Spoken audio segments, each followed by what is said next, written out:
coming out the jacket cause we're turning up the heat. I wanna see you clapping when you get about your seat. It's time to make it happen when we hit these streets. I'm coming in hot and I can't be beat. Watch out now. Everybody watch out. Watch out. Wow, do you like that, Mills? I love that intro. That was the first thing I was going to say. What a sick intro.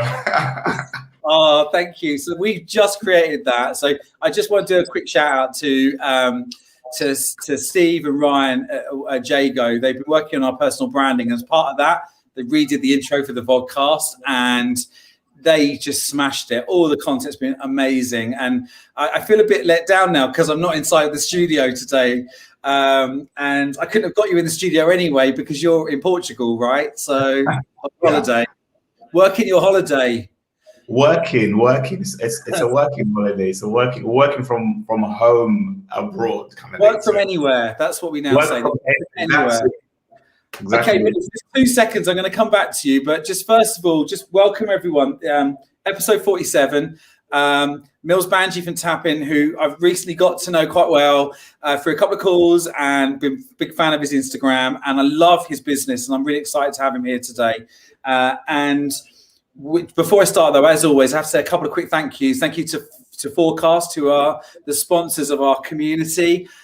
We have a free not-for-profit social enterprise community to help the now, next and future generation of agency owners, and it can't happen without Forecast help. They've been just a massive support for us, and we've been funding a lot of it ourselves, Pete and I. Obviously, Pete can't be with us today. He's in the intro sequence, but unfortunately, Pete had to go and attend another important meeting, so he's left me by myself alone. Again, not always again, because he does show up every now and then, don't you, Pete? Maybe he's listening in. I hope he is. And also lastly, big thanks to Caitlin as well, our producer, because she's always in the background. She helps us with all of our content, and really a lot of what we do today can't happen without her helping us. So big thank you to Caitlin. So Mills, welcome. Let me tell a story. So you sent me this lovely message. You read the book. You sent me a message, and then I think I followed you on or you followed me on Instagram or whatever, and I started watching you like on your story and stuff, and I was thinking, I love this guy's energy. Everything your mindset was like a mini me when I was younger. You just everything you're learning. You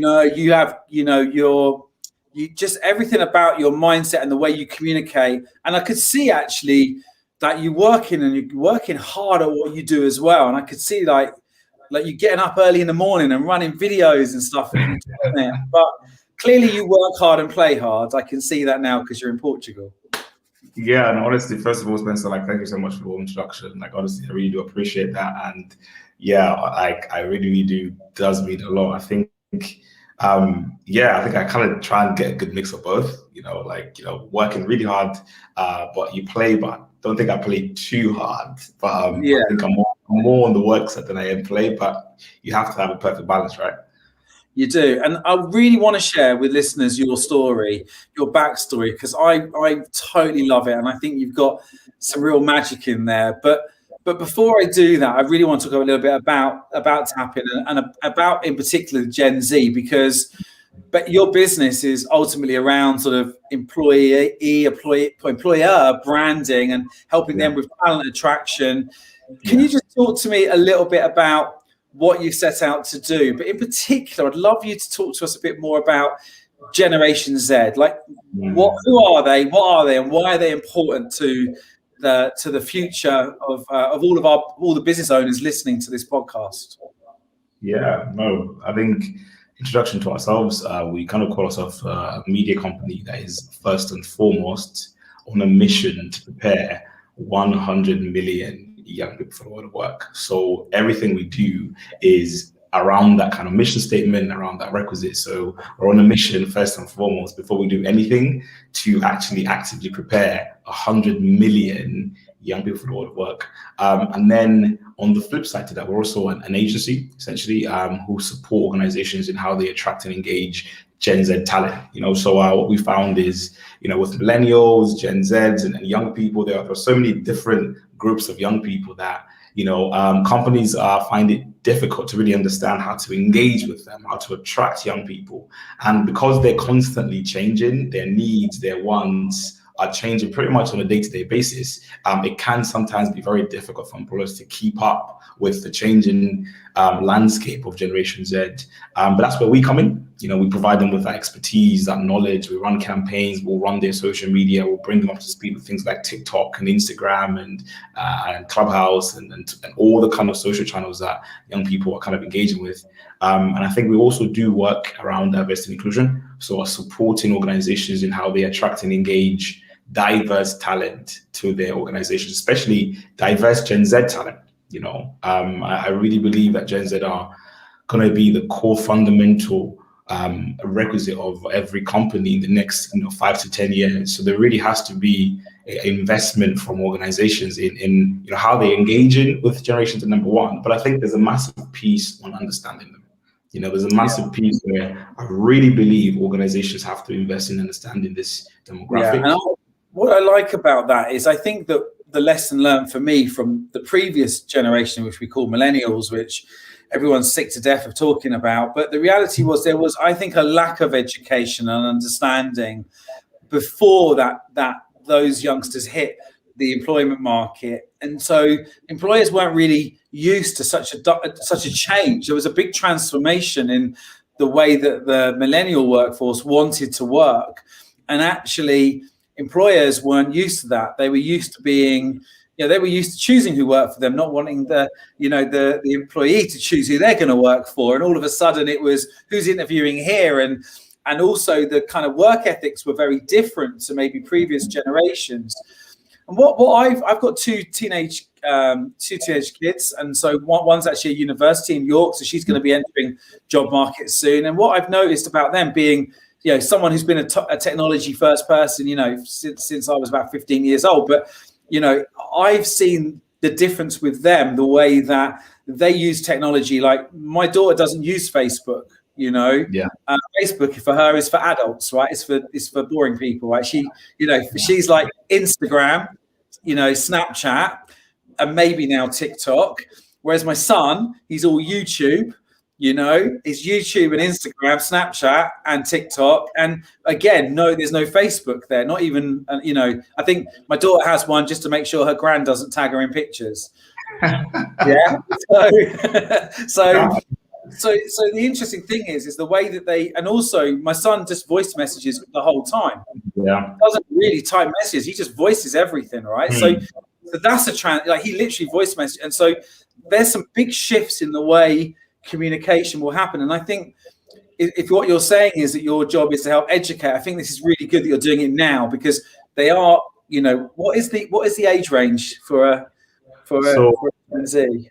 It's 18 to 24 sits as generations at the moment. So if your age is about 18 and 24, so I'm literally just about to turn 25, but I think it still kind of pushes up. But 18 to 24-year-old tends to be that kind of age of Gen Z. So I think between 1996 and like 2002. Okay, yeah. So the thing that I've noticed, and I spoke to a couple of HR friends, I say HR, head of talent, head of people type roles, and I spoke to them about it.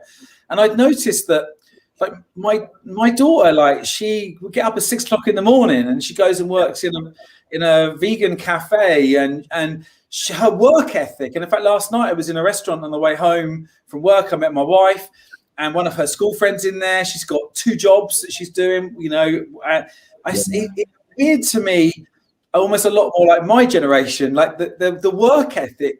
And seeing you a little bit and a few others seems to have shifted again away from the millennial generation. It seems to me like, but I'm sure it's not as hardcore as just they're all hard workers, because I'm sure the way they do it is smarter and more balanced. But have you noticed do you notice any changes, or what are you aware of what people have shared with you?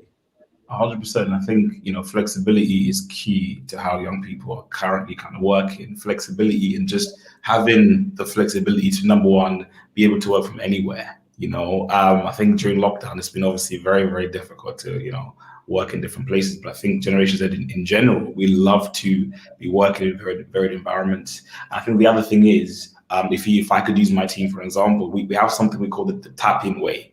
Right, the tap-in way is we will give somebody a contract. It's a full-time contract for them to work 5 days a week.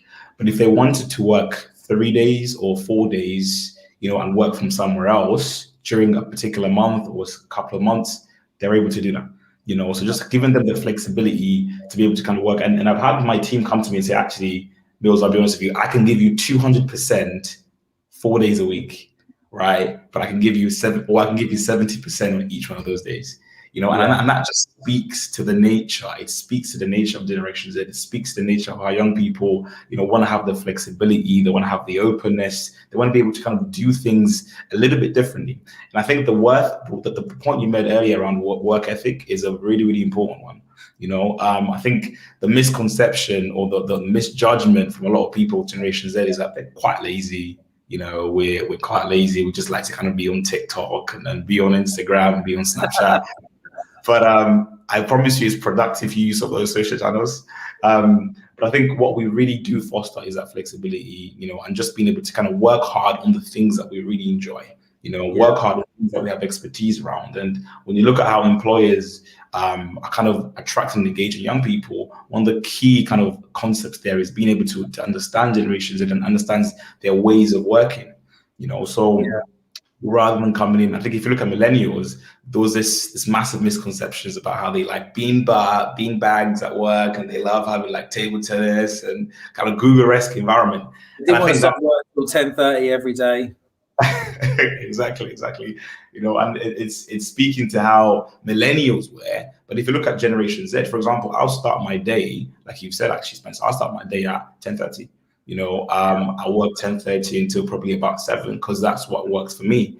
And I think, with young people, just being able to have that flexibility, especially now with things like working from home or work from anywhere, there is that flexibility to be able to kind of work from different locations at different times. And I think we like that because we thrive on that. If someone's on TikTok or they're on Snapchat until like 4 o'clock in the morning and they've got into that kind of habit, sometimes it can obviously be very difficult for them to be up at like 7 or 8. But I think being able to cater and suit to them is really important. There is a bit of a danger, I know, in kind of sometimes stereotyping groups, right? And it's not a healthy thing always to go, well, every millennial is the same, because they weren't, right? And it's not the case, and I'm sure it won't be the case with Gen Z either. And I think that I think a lot of what will help a lot of employees, COVID has transformed the way they've needed to become more flexible and more agile in the way they work, and hopefully that will then suit future employees coming into organizations. But do you think that what my experience so far in the last sort of, let's say last 6 months in particular is it's become more obvious that the younger team members, they need their colleagues around them. They need social interaction. And actually, I saw Carrie Rose when I spoke to Carrie Rose on an interview on this podcast at Rise at 7. She said, our point of difference is going to be we're going to have an office and we're going to have everyone in because actually they crave that social interaction. So do you think that there's going to be a need for that as well? Because obviously having flexible is great, but you can't be, when you're young, you've got to have friends, etc., right, and colleagues and people to learn from side by side. 100%, and I feel like COVID has really kind of accelerated the need for that. But I think what it's also kind of revealed is the need for flexibility in terms of how young people are working. For example, a few agency owners that run kind of similar, very young youth marketing agencies like ours are all moving to perhaps 2 days, not from an office, but they're going to be working in, I think, WeWorks and kind of similar co-working spaces have introduced this very kind of unique, flexible way of working where you can have a set number of desks for your whole team and they can book in a couple of days a week to kind of come and work. I think that's important, that team cohesion and being able to be in the same room with your team to bounce off ideas for creativity, especially if you're working in an agency. Things like creativity can be stifled when you're all working remotely and you can't write things, you can't draw on boards, you can't have vision boards, you can't have spider diagrams or whatever. But I think having those 2 or 3 days a week where teams can come in together, they can collaborate, they can, go out for drinks, they can spend some time together and really bond and gel. Is going to be the new way of working. We're moving to a very similar model where 2 days a week, we're probably going to be in an office in the coming months. And then 2 or 3 days as well. You can work from anywhere. You can work from, you can pretty much work from home. But it's the new kind of system of working. And I think it's a way that's very, very, very suited to Generation Z. And I just love how the whole world has started to very much not conform, but to really encourage this way of working.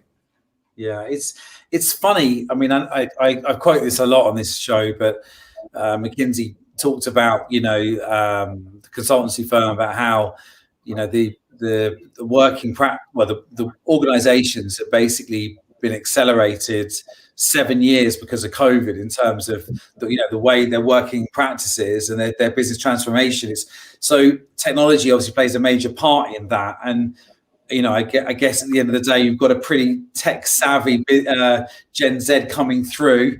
And so they're going to be used to the tools they need to do to communicate in real time from anywhere, right? So, I mean, it's funny, I certainly notice it with my kids, how their friendship groups are much more wider apart now in terms of geography, maybe than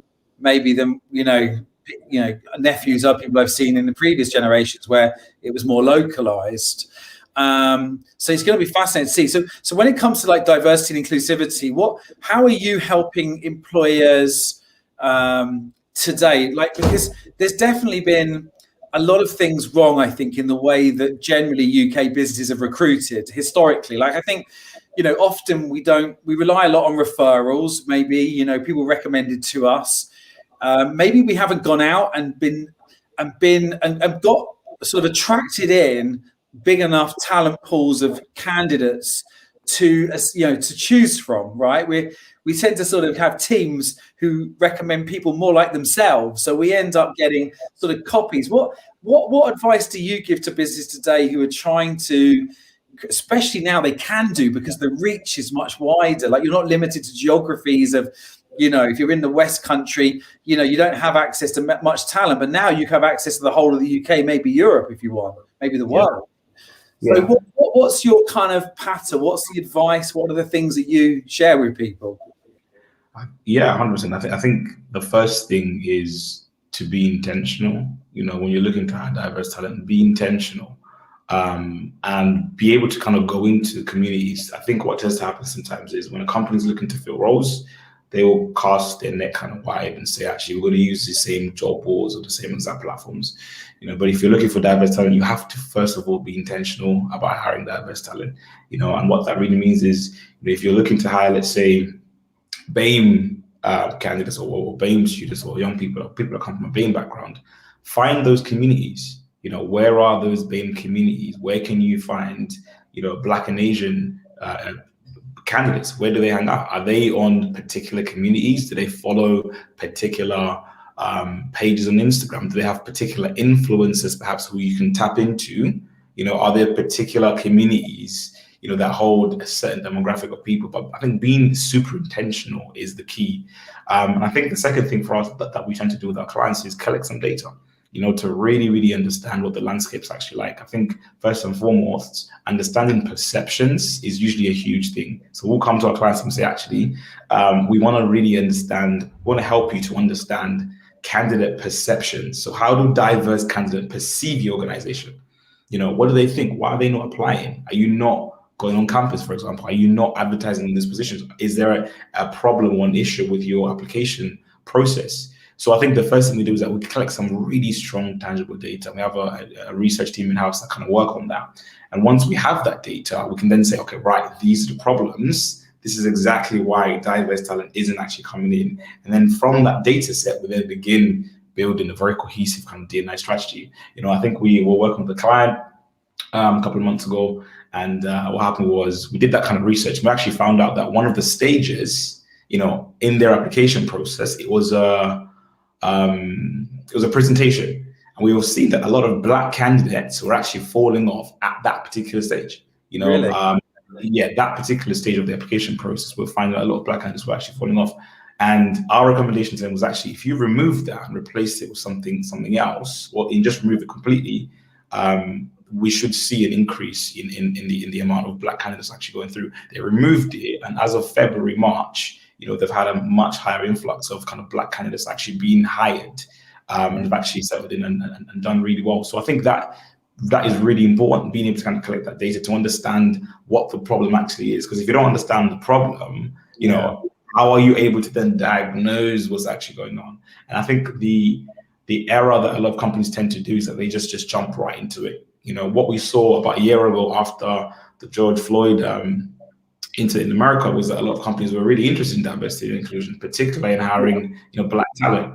See, and what they did was rather than taking a step back and really collecting some data to understand what the intrinsic issues were, what they decided to do was just jump right into it. And that's the worst thing anybody can do. You can't jump into diversity and inclusion. It has to be methodical, it has to be systematic, you have to collect data, and you have to build a robust strategy that hinges on data more than anything.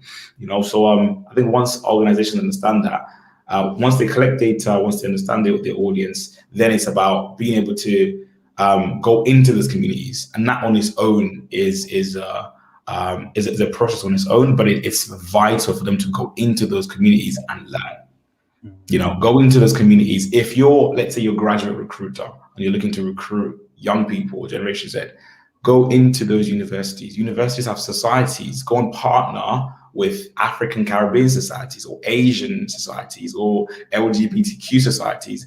Go in and just listen. Go in and give free presentations. Give a presentation about how you can help them with something.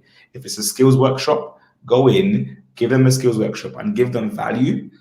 And then listen, understand what allows them to tick, and then once that piece is kind of working together, you're then able to kind of really understand the audience, and then you can start building a strategy for attracting diverse talent. But I think that those three stages, that knowledge piece, the data collection, and then going into particular communities and listening, hinges as a central core requisite to building a DNS strategy. Yeah, I really like that. I think we've always known for years that having a strong recruitment process is the key to attracting the best talent, and it's just making sure that process that you have in your business. I love that you audit it and you look at it, and I've seen so many successful hires come from collaborations and partnerships with colleges, with universities, where agencies have gone in and maybe run competitions or awards, or as you say, do skills workshops, do different things to be able to connect with people studying courses that are going to be relevant, media or technology or creativity or design. And it's just about maybe not just going to your local university, is it? Wherever you are, it's trying to go, and you can do this now on a more national basis, go to places where maybe you haven't been before, where you might attract people from different, with different cultural backgrounds and, and just a more diversity generally, So I think I love that that's your first step in the process. And I think there's one thing anyone listening today should definitely do is go back and look at your process and ask yourself, is it set up to encourage, diversity and inclusivity in that, or is it set up really to not do that? Because, or maybe get hold of Mills and get him to come and do an audit for you. Yeah, certainly, and I think I would add to that. An outside view helps more, right? An outside perspective.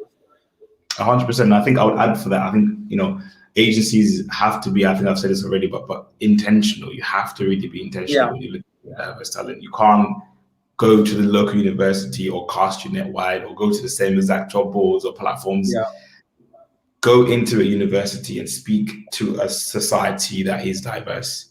Tell them about the agency and what you do. Speak to them, run a workshop, run a creativity workshop or a time management workshop with them. Because what you're then doing is that you're giving back to those communities, and what we don't like seeing, and we see a lot where agencies will go in and they'll just kind of dangle their position and be like, here's our job, apply if you're interested. But really, if you want to build a diverse agency, you want to build a diverse organization which hinges to value at the core of it, you have to be intentional in going into these communities and giving back. Sit on a panel for them, organize an event that's just for that particular community. But I think if you're looking to build something that's long term, not just a job, here's our job, Bob's your uncle, Sonny's your aunt. If you want to be strategic about building a pipeline of talent, of diverse talent coming into your agency, you have to be intentional. You have to give back to those communities. You have to put yourself into those positions where you're able to kind of give them value. And when they see that, you will grow via word of mouth because you've given value. People love value. The requisite of our work is around value. I think I mentioned earlier that we're on a mission to prepare 100 million young people for work. So everything we do is giving. We kind of produce free content, we'll run events, we'll do all that. But what that does is that we grow through word of mouth. People understand this, and the brand is built on a reputation of value, integrity, and kind of trust within that audience. So when it comes to kind of attracting diverse talent and attracting talent, people would have already heard of us because they've seen a video that we put on YouTube, where it's got 60,000 views on there, and they'll see that investment that we've made in the community. And when it comes to actually hiring, we have a community of people that are ready and kind of willing to actually work for us. And I think agencies have got to definitely be thinking about that. If somebody within the recruitment or the TA function within an agency isn't working on that, it has to be top of the priority and top of the agenda when it comes to the hiring diverse. I think it's the agenda, recruitment agenda right now, by the way. So I obviously do a set number of board meetings every month with clients, Mills, and in May, the month of May, for the first time, I would say since 2013, every single board meeting, there was a mini people crisis happening.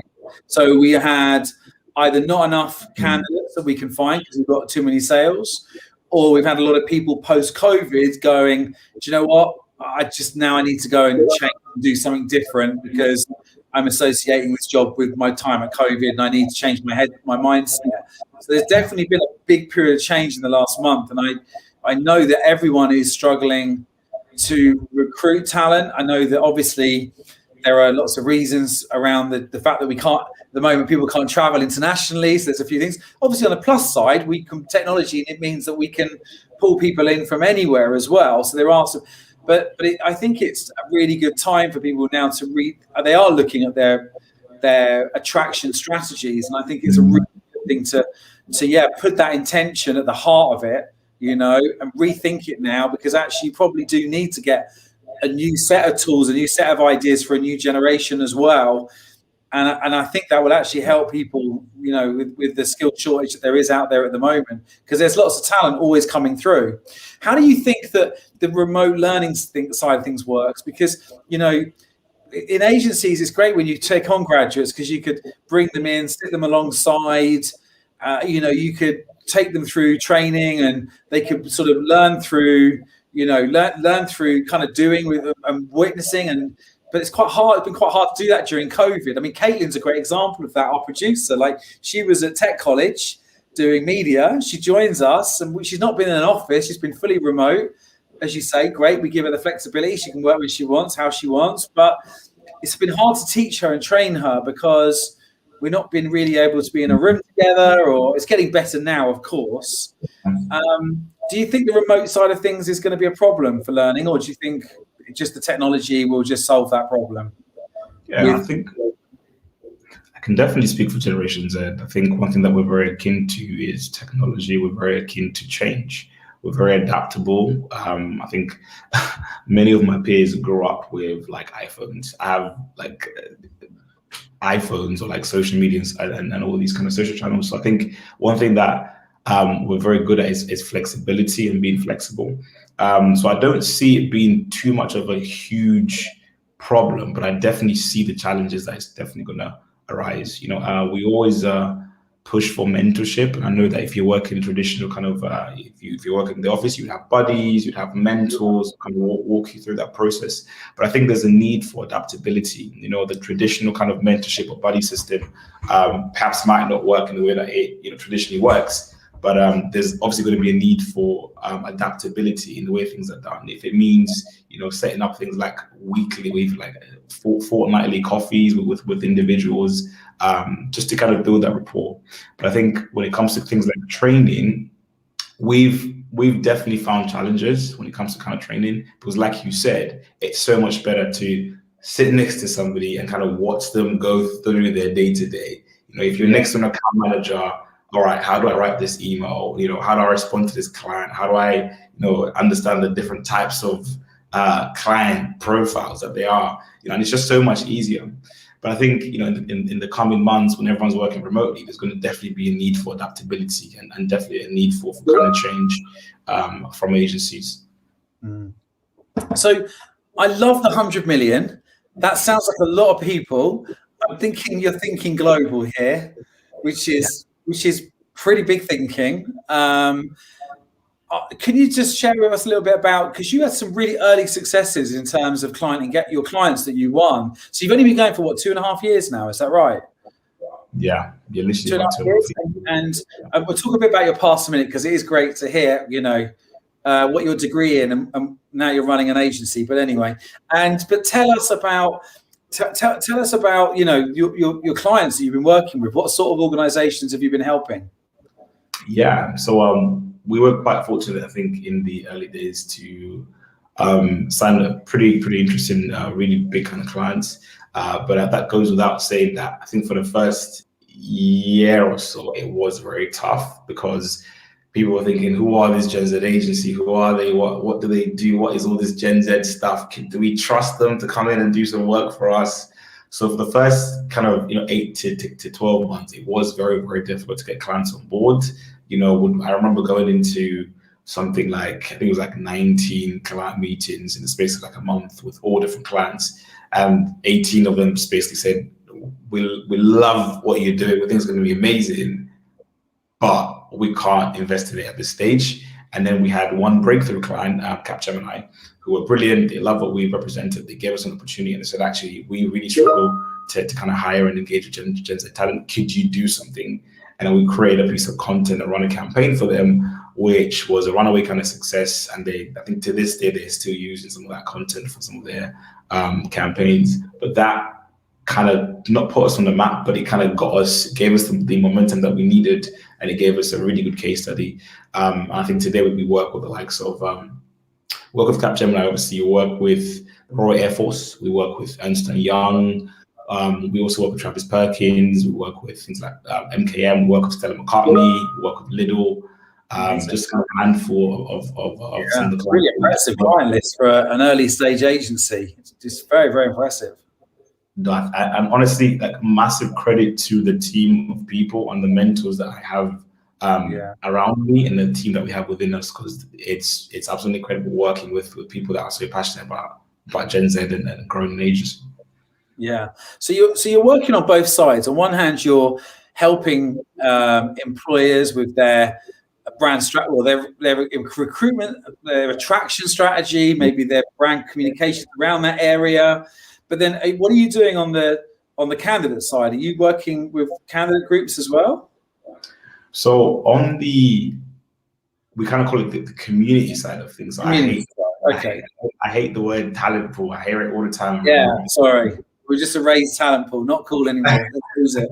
Okay. No, don't worry about that. Listen, I've got a community. I love communities. We have one at Agencynomics. So you build one. Have you got one big community?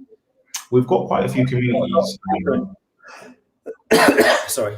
We've got quite a few communities, which are niche communities specifically for kind of like students and graduates. We've got one that's just for law students. We've got one that's just for kind of engineering and tech students. We've got another one that's just for what was the other one? Engineering tech students. Another one for investment banking. So if you're into like investment banking and going into like finance, we've got one for that. And then we have a YouTube community, which is where we house all of our content. So our philosophy is to build a strong community based on value. So we'll invest a lot of money into producing really high quality content that is tailored to supporting young people into getting into specific companies on YouTube. So we've got videos on there on how to get to Google, how to get into JP Morgan, how to get into Goldman Sachs. So all of these big companies that fit within our niches that all these young people want to get into, and we know that they'll be searching for them, we've created deep dives, like 15-minute deep dives, just for them to kind of search how to get into Google. A video pops up and it's like a 15-minute breakdown of every single stage, the process, the application process. It looks good. We've got a presenter on there who's also Gen Z. But I think our philosophy has always been to build and nurture community, to be first and foremost focused on building and nurturing community. Because we're a purpose-driven organization, our focus is first and foremost with community, tying into our mission statement as well. And then what we tend to find is that we get a lot of our insights from there. All of our insights from our generations there, the changing habits, we get all of those from our active community. And I think that probably is one of the things that sets us apart, is that because we have a live community of Generation Z who we speak to and engage with every single day, such that when something changes or there's a unique trend that's happening, we're able to then take those insights and inform our client strategy. Yeah, I love that. And I think for me, it's something interesting because you called yourself a media business at the beginning. And in a strange way, I'm like, okay, I wonder why you're calling yourself a media. But in a way, by building those communities, you are effectively doing, I guess, what media companies used to do, which was they would build groups of people in their demographic that their media would target. In a way, that's kind of a modern day way to look at it from an agency perspective as well. So I think that's really, really clever. And I think my daughter wants to go to JP Morgan, so I'll send her that way when she graduates. So it sounds like you've got a good resource for her as well. 100%. We've got a really good video on that. I think it's got quite a few views actually as well. So that'll probably be useful for her. I think I'll add to that as well that that nurturing element, that nurturing of community is something that people usually miss. I'd almost compare us to, or what we're trying to build is something similar to kind of like what Vice have done. If you look at Vice and BuzzFeed, these huge media companies that have built specific niche communities on particular subjects, and what they've done is that they've used that as a channel for branded content, a channel for engagement. They've got millions of followers now across different socials. But I think that's what we're trying to do. But in this particular niche, which is Gen Z careers, supporting young people with something that's fundamental, which is getting them into the world of work. Yeah. So I think I love the space you're in. I love the approach you're taking. I think it feels like a really transformative agency and something that is certainly what I would call a next and future, but also a now next and future generation agency. So I thank you for sharing all that with us.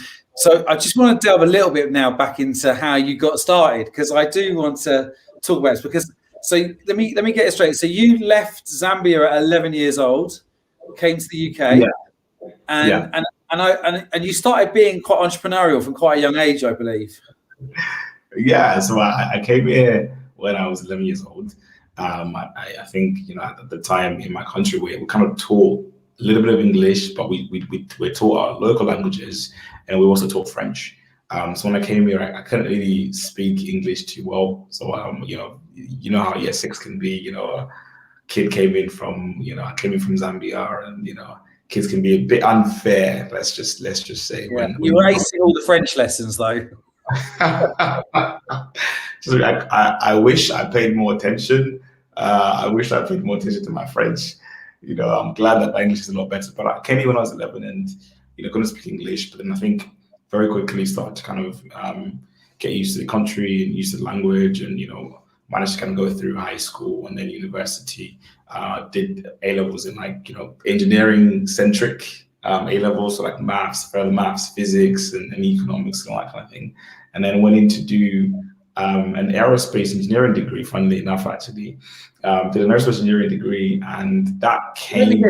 You trained to get an aerospace and engineering degree, and you should be like a rocket scientist or something, right? Yeah, so it is rocket. Maybe the airline industry got hit pretty badly, right? In the last, maybe it was quite fortuitous in a way.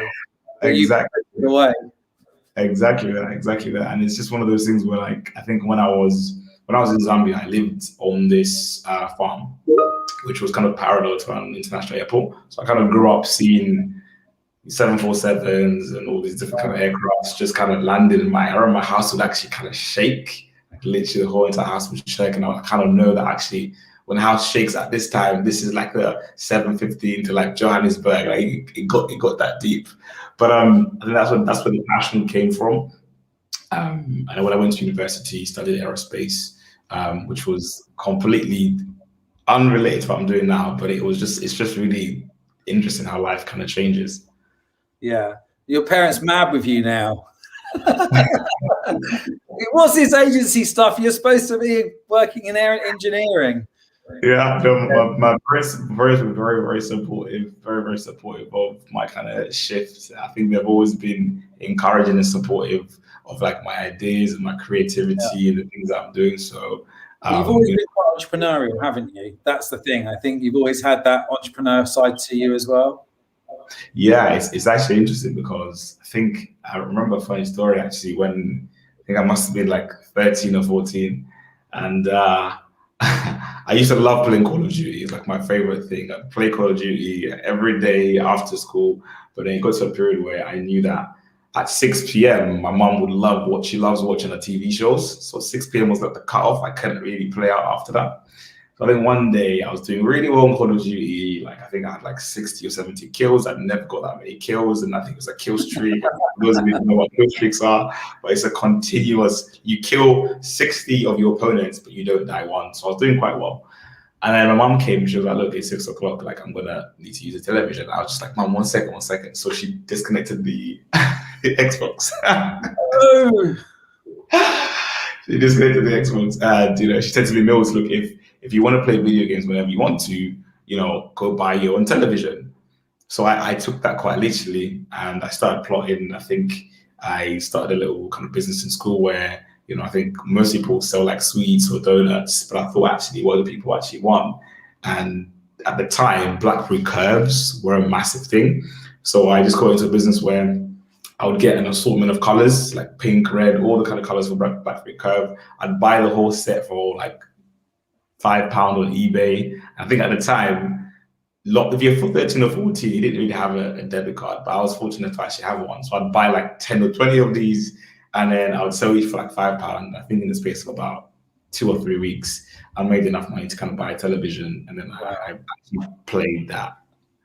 Did you walk into your house with like a 72-inch television? I wish it was like 32-inch. I think I needed something that was just. I love those stories. I think I have one myself when I was younger, and I saw in Top Man that they were selling these jackets for it was £10 each. They were clearing them out, and I thought £10 they're easily worth like £40. I think they were like originally £50. So I got a credit card. I was about 18 when I did, 17 when I did this, and a credit card. It must have been 18. I just turned 18. First thing, I got a credit card. Went in. I bought 80 jackets at £10 a time. So £800. And I had a local market near us called Blackbush Market, and I asked a few people how to get a stand there, and someone knew someone who could lend one, and I had to get a permit. And I remember going up to this market store and selling the whole lot for like £20 a jacket, not even £40, but £20, and making £800 in one day, and thinking, wow, I want to be an entrepreneur one day. But it took me many, many years to find my business. Whereas you, how old were you when you started tapping? I was 25 2 years ago, so I was like 22. Wow. So yeah. It's pretty early start, but well done to you. I think it sounds like the right business at the right time, and I wish you all the success with the growth of it. Now, I sort of listened in a little bit to a podcast you did recently, and there was a little bit of a talk around NFTs, and I'm just curious to know from your perspective, where do you see the future of NFTs in business? Yeah, it's a really interesting one, actually. I think with non-fungible tokens, there's a real opportunity here for creators and businesses alike to create, communities which are based on intrinsic value. It's actually interesting that my best friend, I think he's just raised something like 7.6 million to run the world's largest NFT platform. So you can, showcase. Wow. It's called Showtime. So essentially, what you Create do your is own NFTs there, or is that where you market your NFTs? it's more a place where you showcase it and you can buy and sell. It's like a marketplace essentially. Okay. And it's essentially going to be on the same lines as kind of like Facebook, and it's going to be as big as Facebook and kind of Instagram. But I think for just NFTs. But I think the future of NFTs is really, really bright, particularly for agencies and owners that are really interested in building intrinsic communities and then providing that value for them. I think the fact that the NFTs are super decentralized just gives more autonomy to creators. This whole notion of the creator economy. I think a couple of months ago now, one of the creators, I can't remember what his name was, but he sold a piece of NFT art for, I think it was $70 million. And all it was essentially an assortment of all of his name's called Beeple Crap. Just come back to me, Beeple Crap. And I've been following him for a very long time. And he's a super eccentric creator. It creates a piece of art every single day. And he had 2,000 of them, put them together, digital art, and then sold those for like 70 million. But I think what I love about NFTs is the fact that they're so decentralized. There's no middleman. It's direct from the creator directly. It's the creator engaging directly with their community, and they're able to kind of broker that exchange. So I definitely see that there being a massive interesting future, particularly for NFTs. Yeah, I was also thinking around communities, maybe. If you wanted to have a true community where there was like a shared ownership, you could use NFT to create some kind of fractal distributed kind of ownership, and everyone has a piece of that asset as such as well. So there's probably many different angles, especially from a creative perspective, whatever that media content will be, but also maybe potentially into communities and getting people to have more ownership of assets, collaboratively, which I think could be quite interesting as well. Yeah, 100%. I feel like, for particular creators, so I'm out here with my friends who are like TikTok influencers. They've just hit like 5 million on TikTok. And for them, the opportunities is immense, particularly for things like merchandise or creating a unique brand. So rather than working directly with brands, you can actually monetize your own community, particularly if it's super engaged. So they've got about 5 million now. And I think that there's a propensity there for them to produce a product or services which they can directly sell to the community and then build wealth from that. And we've already begun to kind of see those kind of shifts already. YouTubers, it's a YouTuber in particular who I think as of 2 years ago, she was working with brands. She was working with the likes of kind of Estee Lauder to kind of, market their makeup ranges on her YouTube channel. And she was making probably like about 60, 70 grand a year on just, brand partnerships. And then what she actually said was, I've got 2 million followers. Why don't I not just create my own product and then sell that directly to my audience? She did about 26 million in 2 years. Wow. Which is and then what's happening now is that you've got the Estee Lauders buying up her brand to kind of build their kind of community. And I think that's the shift that we're seeing, from creators. It's a shift that we're seeing across the marketplace. And I think it's something that's going to continue to kind of be pushed more this year. I think there's been a lot of hype this year, in particular the first quarter on NFTs. And actually, I think my friend's just been his next raise is gonna be quite high, but I think that's just really to push NFT and his platform forward. And I think it's funny because I started building like websites back in sort of 93, 94, which was probably only 2 years after Tim Berners-Lee had actually created HTTP. So it was quite early on. And obviously having been through that early stage of the technology growth cycle, you have the hype cycle, you have the hype, you have the crash. We saw it with cryptocurrencies early on, and maybe even now are still struggling for stability in those areas. But I think NFT is the same. I think it's gonna. I would predict, like most things, it will suffer from a big crash at some point. Someone will crash and burn, and the whole market will just lose any love. But actually, the people that stick in it and stay at it and persevere, for me, it feels like an inevitable. It's like blockchain. It's an inevitability that it will become something that is at the heart of the way we exchange assets in the future, and therefore it will happen, but it just might take time for critical mass adoption so that it becomes everyday life, right? 100%, and that's definitely the shift and pattern that is seen with most things, isn't it? So I think it's going to be purely the same as well for NFTs. Yeah. But I'm really excited because it's always when something like this comes in. I think we saw it with crypto, we saw it with the .com kind of bubble when it kind of came in 2000. But I think this is the next thing. This is at like Web 3.0. You know, we look at NFTs, we're looking at crypto. It's the next big thing. And I think as an agency owner, it's just always very good to be educated and be updated on what the next big thing is. Because if you have a massive vision to build, a world-changing agency, then being able to be inclined with how technology is changing is super important.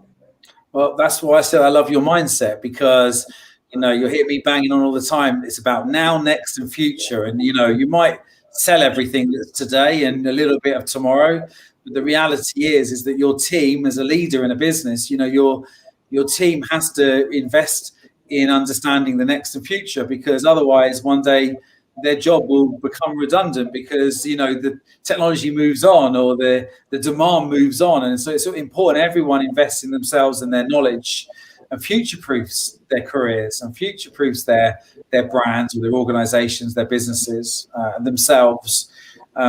So yeah, I totally agree with that approach, that mindset. And I love that you have that. And I think it's a good lesson for everyone listening. In fact, next week's Clubhouse I'm doing is about what do you see the future of your agency services? So how do you think your world would evolve next? What is the next? I'm trying to get people to challenge them to think more about what's next for their industry and talk about it. Yeah, because it's good to, you've probably spent a lot of time in yourself learning about NFTs. I remember probably about 2016 going out for I think I worked out it was about 200 hours of long walks. I know you long walk as well. And wow. And I was 200 hours on machine learning, cryptocurrency, and everything, because I realized that my knowledge has started to kind of, the digital knowledge of technology, design and build was kind of, and cloud, I know a bit about that. It was sort of transforming now into blockchain. And so, you do have to invest, don't you, in learning what's next before you become redundant and irrelevant. And it's interesting, actually, when I read Agencynomics, one of the key things that I actually touched upon was the importance of actually reading, the importance of actually, as a leader, as an agency founder or leader, the importance of just reading as a form of education and as a form of stimulation for new ideas. Because one of the best ways actually to get new ideas is by taking in new literature. And I think it's super important for agency founders to be at the forefront of change, and that innovative thinking usually comes from being exposed to different ideas, having these very conversations. So I try and read a book a week, but I know the last couple of weeks it's been very difficult. With I know when things get really busy. It's been cold outside. It's been very difficult. It's been very, very difficult to understand. Let's just say that. But I think it speaks to the importance of literature and constantly learning as an agency founder or somebody that actually looks after an agency. Yeah. The famous Jim Rohn, he always said all leaders are readers, and that's that's very true. And I think it's a great habit and behavior to have, that you read so much. I think also what I've learned is I often go back and I read books from maybe 20, 30 years ago. And then I think, what are those? Sometimes there's some beautiful lessons that get lost over time, but actually you could just modernize them. Like there's things that you'll learn. You go, well, that's great. Like I read this great book. It was called Networking with Millionaires, and you could only buy it on CD-ROM. And the whole book was talking about about networking, but it was before the internet. Okay, but the techniques of building a community, of building a network of people working in the sectors or spaces you work in, the information was gold dust. All I had to do was translate it into modern language and then just say to someone, look, read this book and then apply these methods to it. That's the way to modernize it. And actually, there's a lot of thinking, a lot of investment had gone in. So I think, sometimes there's a lot of stuff you can go back and learn about, and actually then remodernize it. When you're young with a business, right? There's people who've been doing this stuff for 20, 30 years, and they've made all the mistakes. They've come across things that you will probably come across yourself along the way. And you know what? You've got to make your own mistakes and learn from them as well. Yeah. But sometimes it's quite good to read old books, not just new books, is what I'm saying. 100%. I feel like that knowledge is very transferable. I think it's timeless. I've read age-old books I read in the 30s, and the principles and systems are still actually applicable to me. Did you read Think and Grow Rich? Yes, I read Think and Grow Rich. See, I thought you would have done. You strike me as someone who would have read that book. Most entrepreneurs do read that book. I think when you're quite young and you're looking to be an entrepreneur, and you type on Google entrepreneurship book or books on entrepreneurs read, it's 2 or 5. So it had to be my collection.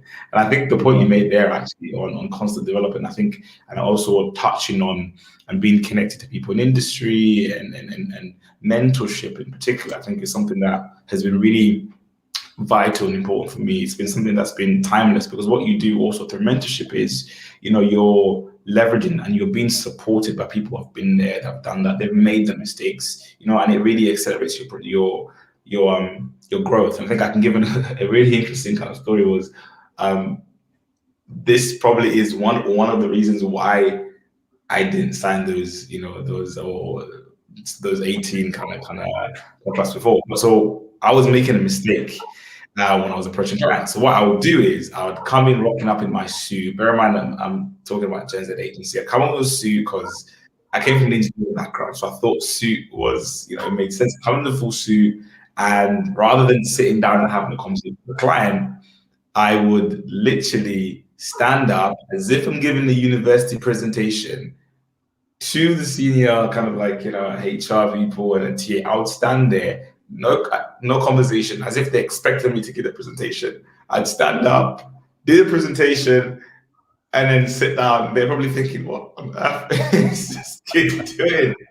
But it wasn't until I got mentorship. So I have a fantastic, phenomenal mentor called Kunle, and he was great at sales. He's been at Thomson Reuters for I think over 20 years, and he was the head of sales, and he was responsible for some of their biggest work.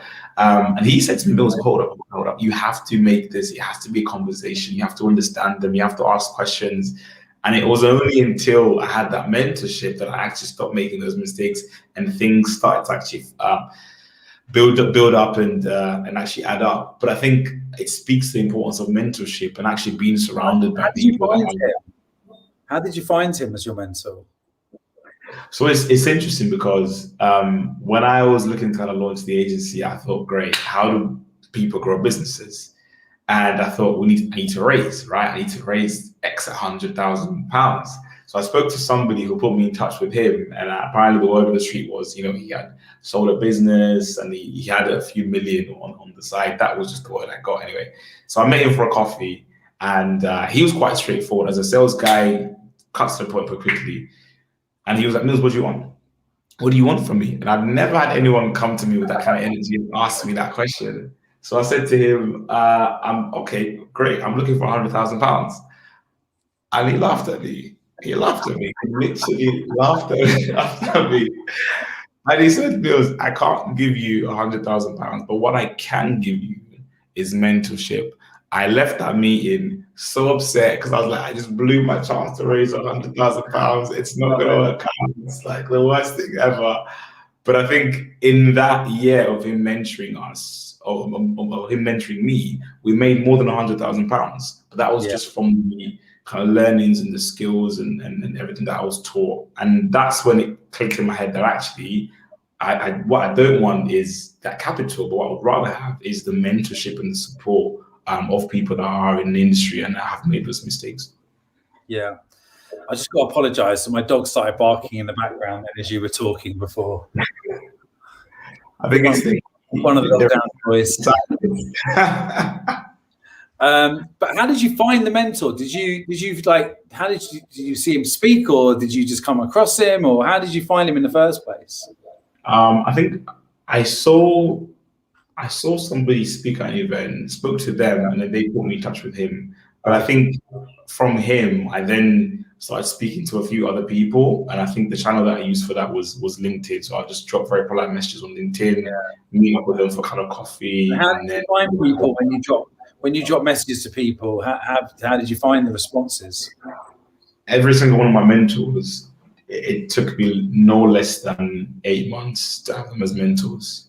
Because they're super busy. These guys are running, huge organizations, and I think I would message probably at least 30 times and I would get ignored every single time. But I think once they saw their feed and they were like, actually, it's 10 minutes with this guy, and I had literally 10 minutes to just kind of share some information. But I think when you are approaching busy people, you should expect no's, and you should definitely also expect people to just be like, actually, I'm not going to respond to that, because you're running a massive agency. You've got 101 other things to think about, not Mills over there who's growing as a little agency. That's not all their mind. So it's difficult because there's an element of pay it forward, which I think a lot of people who have got somewhere of a successful, part of their journey do appreciate the fact they got there because they have people help them.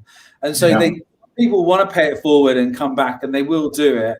But of course, as you get busier, you have to qualify harder who you're talking to, because you get more people than you have time to talk to people. So, but I think I think it's quite interesting you saying there, because I think you can reach out to people. I think not enough people reach out and ask people for mentorship, and I think it's really great for especially for a younger generation to not forget about mentorship, and to be brave enough to ask and reach out. And even if you get a no, it's empathize and know why it's a no. Don't take it personally, but just also be persistent, right? Because it might mean that you've got to ask 20 people to find one, but actually, so be that, But I was just always curious asking, because I get asked a lot, how do I find a mentor? It's funny how many people ask that question, but the reality is just reach out on LinkedIn. It's probably the simplest thing you can do. Yeah, 100%. Or Instagram DMs also, I've heard work quite well as well. Although I did notice someone messaged me last week on Instagram last September. It was LinkedIn on it last September, and I completely missed it in all the DMs. Because that's the problem. You get so many DMs in as well. It's hard sometimes. So don't ever take it personally. Just it's like an email stream sometimes. Exactly that. I think that point on not taking things personally is a massive one, because I know a lot of people, when you don't respond, or somebody messages you and you don't respond, it's like, oh, this person's horrible. How can they not respond back to me? When in reality, they're only running a 100-person agency, and they've got 101 other things to really be thinking about. I had it recently. Someone sent me a message. So Abby tried to get someone in my diary, and it took 58 days. At the time, it was just mental. I was doing calls from 7 a.m. till 7 p.m. And basically it was like 50 days. It was a couple of months, and they were like, I can't believe it's that long. And so I had a right go at me on email and cancelled the call and didn't want to speak to me. I was like, I'm running 100 million quid worth of businesses. Do you not realize how busy that makes you, So anyway, it was quite amusing. But yeah, so I think that's good advice. Don't take it personally. It's been a good message for the day, that don't take things personally. So Mills, thank you for your time. I think it's been a real pleasure talking to you. I've really, really enjoyed it. I'm super impressed with your mindset and your approach, your vision to help 100 million Gen Z people is just incredible. It's such a big thinking number, but I also love the fact that you are at the forefront now, really helping brands with their D&I strategies to make sure that they are, as a business, that as a media business, that's what you're doing, and that you're building these communities. I think your approach is fantastic, and I wish you all the success in the next few years. And we'll have to do this again in 2 or 3 years and see how it went. No, 100%, Spencer. Like, thank you so much for bringing me onto the podcast. I've been listening to it for the last couple of weeks as well. It's been fantastic. I just honor you. I thank you. You're doing a good thing. You're doing an incredible thing for the whole community and supporting lots and lots of hundreds of agency founders and kind of owners in going through this process. So I do honor you, Spencer, and thank you for the invite. Very kind of you to say that. So thanks everyone for listening. I hope you enjoyed the show. And for episode, I lost 47. We're on 47. That's our wrap. We're done.